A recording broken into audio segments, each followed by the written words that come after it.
Alain Gros-Richard, vous êtes l'un des fondateurs des Cahiers pour l'analyse, professeur de littérature à l'Université de Genève.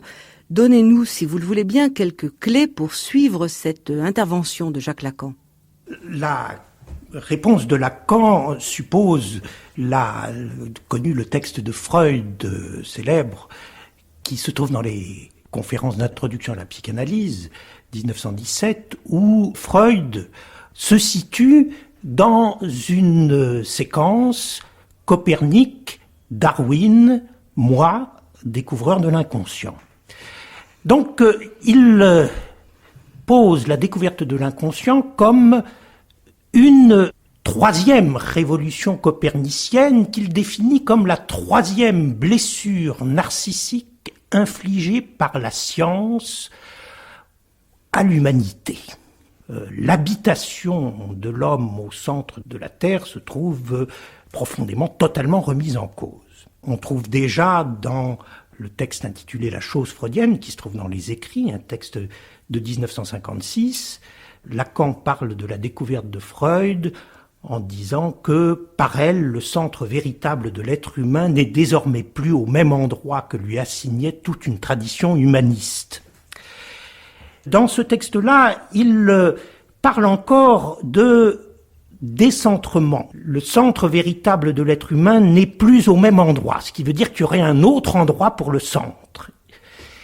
Or, cette idée que la psychanalyse est un changement de centre, sur le modèle du passage de la Terre au Soleil dans le monde de Copernic, Lacan va peu à peu l'abandonner, et dans ce qu'on entendra de lui tout à l'heure, il y a cette idée que la révolution qu'est la découverte de l'inconscient n'est pas un changement de centre, mais un abandon, implique l'abandon même de l'idée de centre, de sujet comme centre.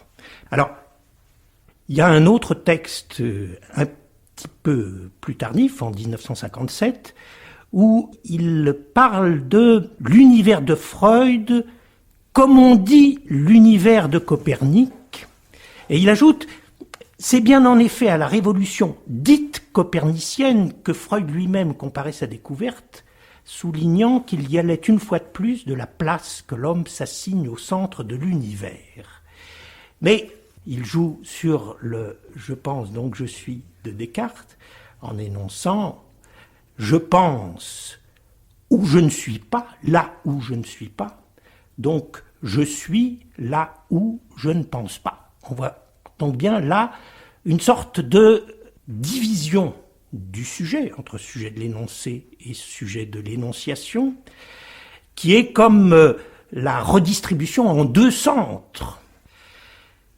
Et puis, il y aura d'autres références.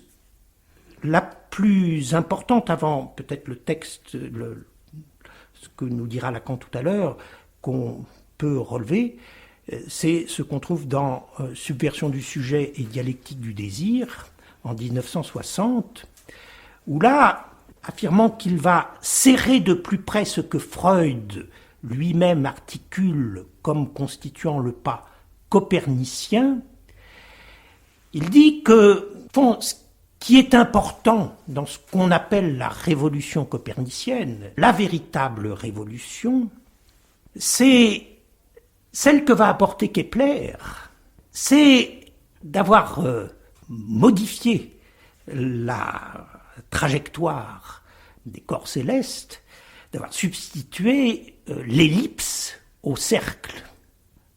Il y a donc l'ellipse, et l'ellipse, justement, a ceci de remarquable, et Lacan en joue discrètement dans ce qu'il va dire. L'ellipse, c'est une figure dans laquelle il y a un foyer occupé par un corps, le corps maître, le soleil. Bon, il y a donc bien encore le soleil, mais le mouvement autour du soleil n'est plus circulaire, il suppose un foyer avec cette fois-ci rien, un corps absent, et c'est ce manque de l'autre, ce manque symétrique du soleil qui, pour Lacan, est important. C'est au fond l'introduction d'une dimension du manque qui est aussi la dimension de l'obscur par rapport à la lumière qui, pour Lacan, est important. Et on sait à quel point, là, jouant sur le mot ellipse, ce mot qui vaut dans la géométrie et dans l'astronomie, vaut aussi comme figure dans la rhétorique. C'est celle qui, justement, efface, ne dit pas, manque à dire quelque chose. En tout cas, pour Lacan, ce qui est révolutionnaire dans cette révolution copernicienne, c'est non pas le changement de centre, mais cette figure de l'ellipse qui met en cause l'idée même de centre. Et c'est à cela que, je dirais, le narcissisme de l'humanité résiste. Le moi déteste n'être pas au centre et ne pas trouver une figure qui lui permette d'occuper un centre. Mais dans ce que va dire ici Lacan, il pousse plus loin. Il y a une sorte d'achèvement de la révolution copernicienne qui n'a lieu qu'avec Newton et la formulation de la loi de la gravitation par Newton.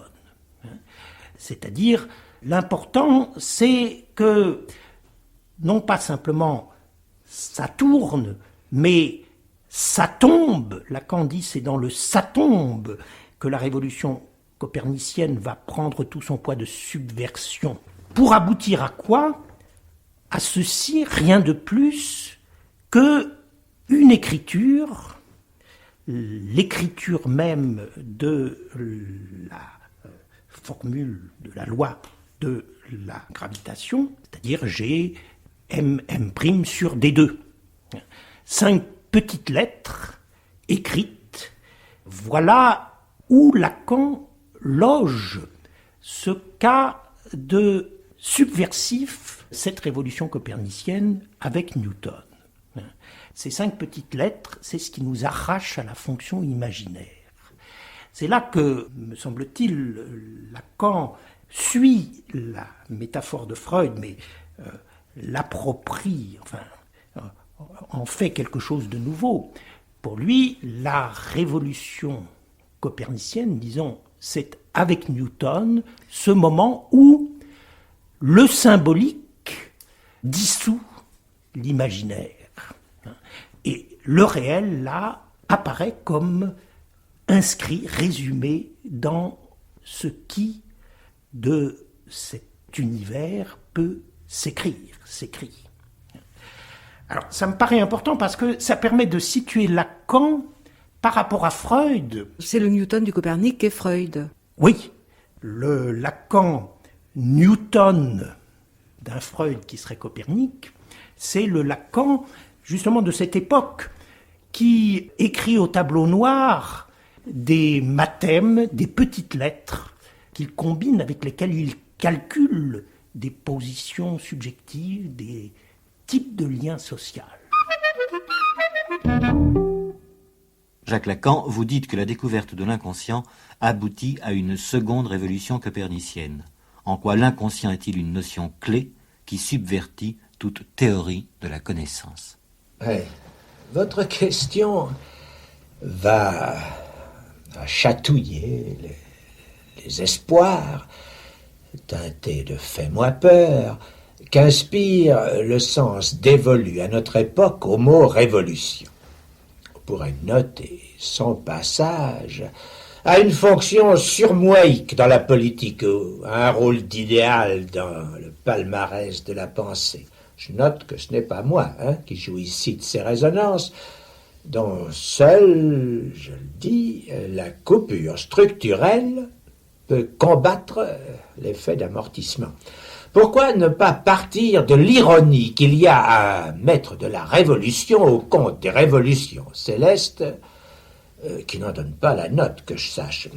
Dans la conscience commune, l'idée que ça tourne autour, voilà l'héliocentrisme, et il implique que ça tourne rond, sans qu'il y ait plus à y regarder. Mettrais-je au compte de Galilée l'insolence politique que figure le roi Soleil?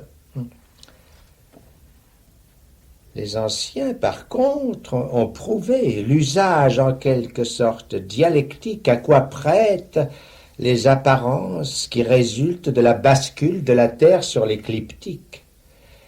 Des images de lumière et d'ombre sont là, propices à un discours articulé. J'en prendrais l'opposition d'un photocentrisme comme moins asservissant.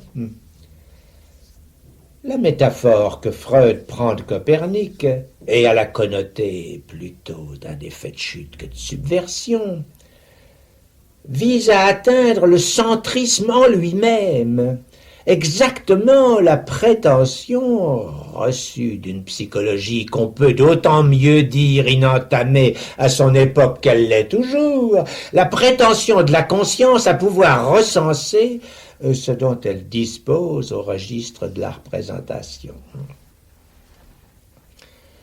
Il est clair à le lire que cette figure d'englobement, parfaitement insouciante, dirions-nous, des exigences d'une topologie, pour simplement l'ignorer, est ce qui est visé dans la métaphore de Freud. C'est à approfondir celle-ci qu'on rencontre sa pertinence, et c'est en cela que je la reprends. Car l'histoire prise au texte où la révolution copernicienne s'inscrit démontre que ce n'est pas le changement de centre qui fait son air, au point qu'entre parenthèses, c'était pour Copernic lui-même le cadet de ses soucis, ce autour de quoi tourne, mais justement c'est le mot à ne pas employer, autour de quoi gravite l'effort d'une connaissance en voie de se repérer comme imaginaire. C'est nettement, on le lit à faire avec Poiré, de l'approche de Kepler, le journal, de se dépêtrer de l'idée que la forme circulaire d'être la plus parfaite peut seule convenir à l'affection du corps céleste. Introduire en effet la trajectoire elliptique, c'est faire qu'elle vire à se rapprocher du foyer occupé par le corps maître, mais aussi bien de l'autre, vide autant qu'obscur, dont elle se ralentit. Voilà où gît l'importance de Galilée, ailleurs que dans l'échauffourée de son procès, dont j'ai indiqué tout à l'heure que l'enjeu est ambigu, sinon pas le parti à y prendre, mais dans les premiers pas qu'il fait faire à la gravitation dont va s'éclairer cette ellipse. Ce que je veux dire, c'est que s'il y a quelque chose dans l'histoire à illustrer de la façon la plus opaque, d'ailleurs la définition que j'ai donnée de la structure, c'est la formule qu'enfin Newton met à la clé de la chute des corps, expliquant par elle définitivement le chemin des astres, car c'est aussi la présence en tout point du réel, autrement dit en chaque élément de masse, de la formule prise en elle-même de l'attraction, soit d'une équation du second degré.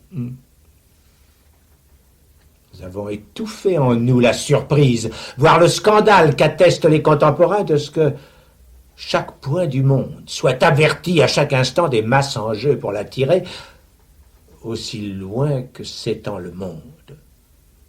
Faut-il rappeler que le champ de gravitation se distingue par sa faiblesse des autres champs électromagnétiques, par exemple, mis en jeu par la physique, et qu'il résiste en outre à l'idéal presque réalisé de l'unification du champ.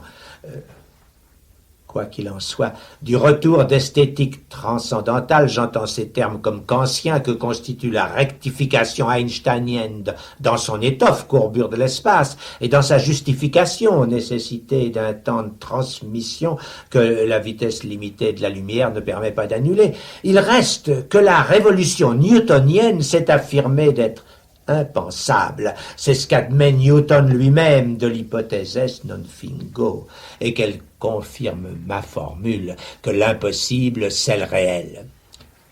Inutile de souligner que dans le lemme à l'unisson, c'est de la même formule, cette fois réalisée en appareil qu'il s'agit, d'où je souligne l'acosmisme de la réalité présente.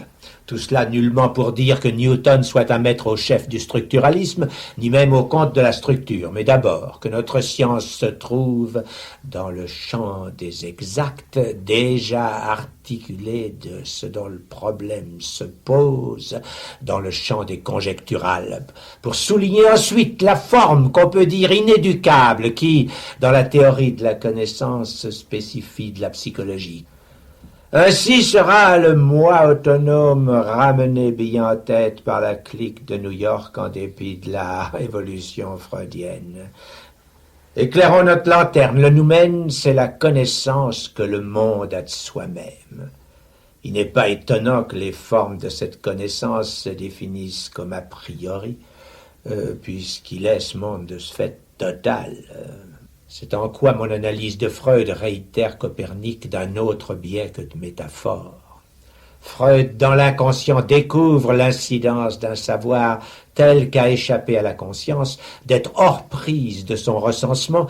Il ne s'en dénote pas moins d'être proprement articulé, structuré, dis-je, comme un langage, impensable autrement les effets dont il se marque, mais aussi bien n'impliquant pas que quoi que ce soit s'y connaisse, au double sens de s'y connaître comme s'y connaît l'artisan, complice d'une nature à quoi il naît en même temps qu'elle, et de s'y reconnaître à la façon dont la conscience fait croire qu'il n'est pas de savoir qui ne se sache être sachant.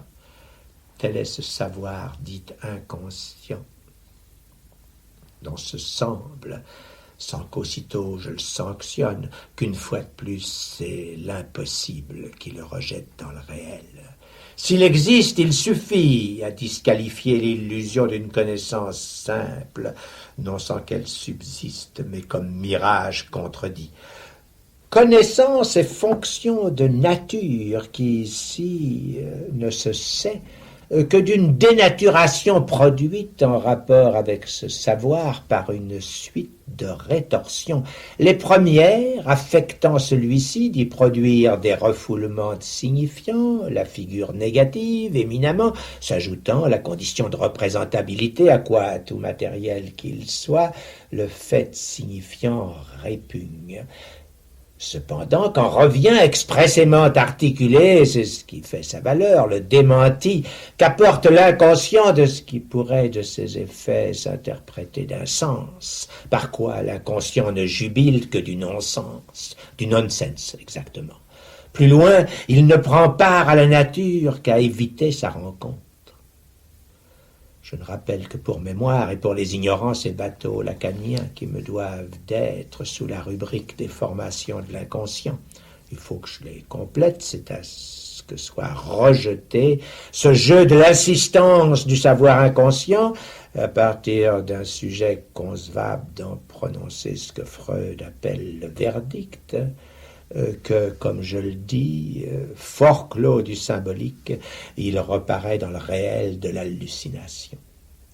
C'est à fixer ces termes correctement que j'ai dû, des années, me rouler aux pieds de ceux dont c'était l'expérience quotidienne, sans les arracher à des rêves, pour eux assez représentables, pour qu'ils continuent à dormir. Et il suffisait que, soucieux d'un réveil éventuel, ils crussent à ma réalité pour qu'ils me rejetassent de ces délices symboliques. D'où revenu dans le réel de l'ENS, de l'étang, donc, écrivez ça avec un G si vous voulez, de l'école normale supérieure, je m'entendis dès le premier jour, réellement sommé de déclarer quel être j'accordais à tout ça. Je répondis que la question me paraissait impropre, que je ne me croyais pas redevable à l'endroit de mes auditeurs d'aucune ontologie. C'est qu'à ne les rompre à ma logis, je faisais l'honteux de son honteau. J'ai toute honteau bu depuis longtemps, mes réponses ici en témoignent. Je n'irai pas par 4 chemins, ni par forêt à cacher l'arbre. L'être ne naît que de la faille que que produit l'étang de se dire. Formule qui relègue l'auteur à choir en acte de ce moyen.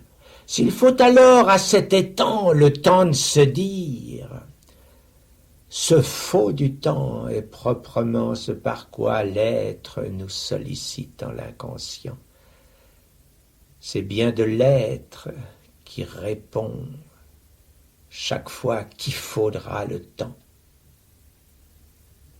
Mais entendez, je joue décidément du cristal de ma langue ou réfracter le signifiant pour décomposer le sujet.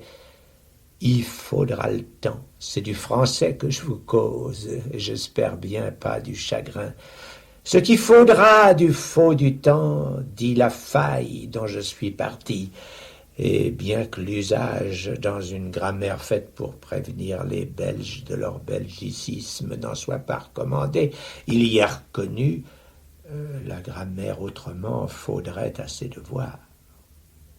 Si peu s'en faut qu'elle en soit là, vous touchez de ce peu la preuve que c'est bien du manque qu'en français le falloir passe à la nécessité. Cependant que l'estuaire, est opus temporis, ici, est parti à la dérive, aux estuaires du vieux français. Inversement, ce falloir retourne à la faille, pas par hasard de la modalité subjonctive à la défaillance, à moins qu'il ne faille. À quel niveau, pour l'articulation de l'inconscient, trouver l'attache du dire à l'être?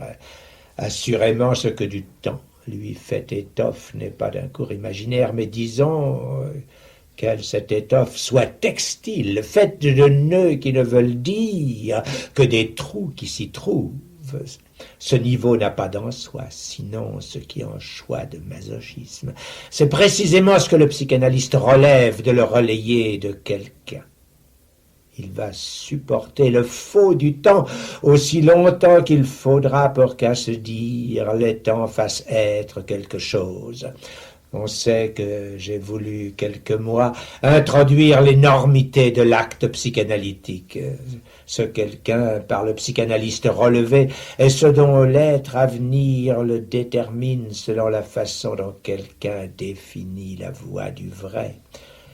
Il n'y a qu'un savoir à faire la médiation du vrai, c'est la logique qui n'a démarré du bon pas qu'à faire du vrai et du faux de purs signifiants des lettres, ou comme on dit des valeurs. Ce n'est que de l'écrit qu'a pu se sustenter une logique, la logique dite mathématique, dont les sceptiques auraient la surprise de constater qu'elle obtient l'assurance irréfutable du vrai sur des assertions aussi peu vides que un système défini comme de l'ordre de l'arithmétique n'obtient la consistance d'obtenir toujours des partages du vrai et du faux, qu'à se confirmer d'être incomplet, soit exigé l'indémontrable de formules qui se vérifient d'ailleurs.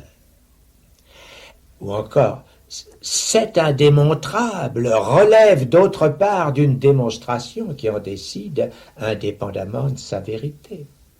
Ou il y a un indécidable qui s'articule de ce que l'indémontrable ne saurait être décidé. Les coupures du texte articulatoire de l'inconscient doivent être reconnues d'une telle structure, à savoir de ce qu'elle laisse tomber, car voici qu'une fois de plus, je vais du cristal de la langue tirer parti à remarquer que ce chut d'être falsus, du latin lit le faux, certes fort distinct en son sens d'opposé au vrai, à notre faux du temps et à son faillir, parce qu'il est le participe passé de fallérer, dont les deux verbes faillir et falloir proviennent chacun de son côté. Observez que je ne fais intervenir l'étymologie qu'en soutien de l'effet de cristal homophonique. C'est aussi que la dimension du faux a à se corriger quand il s'agit de l'interprétation. C'est justement d'être falsa, même pas bien tombé, qu'une interprétation opère de ce que l'être soit à côté.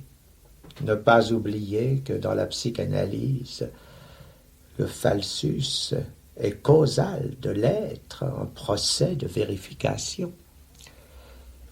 Freud, sans doute à son époque, n'avait pas à connaître plus en ce champ que l'appui de Brentano, ce qui est parfaitement repérable, quoique discret, dans un texte comme celui de la Verneinung. Il suffirait à indiquer où le quelqu'un fait le poids du côté de l'analyste, si je ne forçais pas la voix enfin à sa pureté de ludion logique. Mais s'y ajoute chez Freud ce trait que je crois décisif, la foi unique qu'il faisait à ces juifs, dont par ailleurs il repoussait ce qu'il faut bien noter de sa désignation d'aversion, l'occultisme. Cette foi unique leur était faite de ne pas faillir au séisme de la vérité. Pourquoi eux et pas d'autres? Sinon, de ce que le juif, et Freud y a fini comme eux, c'est celui qui de tous les siècles, à partir du retour de Babylone, où qu'il soit allé, a su lire, et que le Midrash est sa voix. Pour avoir le livre du style le plus historique, le plus anti-mythique qui soit, le peuple hébreu l'interroge du pied de chacune de ses lettres, et de celle-ci seulement, d'une inflexion de désinence, d'un jeu d'interversion, d'un voisinage même pas tenu pour préconçu, interroge le livre sur ce qu'il n'a pu dire, sur l'enfance de Moïse, par exemple. Pourquoi, dans cet intervalle où Freud a si bien vu jouer le faux, lui fallut-il pousser la mort du père et ne pas se contenter de l'effet de cristal à conclure ici par la faux du temps. Écoutez Lacan avec Alain Gros-Richard, Archivina, Yves Builly, Émilie Trazente, groupe de réalisation Marcel Lebras, Bruno Roncière, Christophe Loukachevski, Xavier Carrère, Catherine Prin-Legal, Christine Goémé.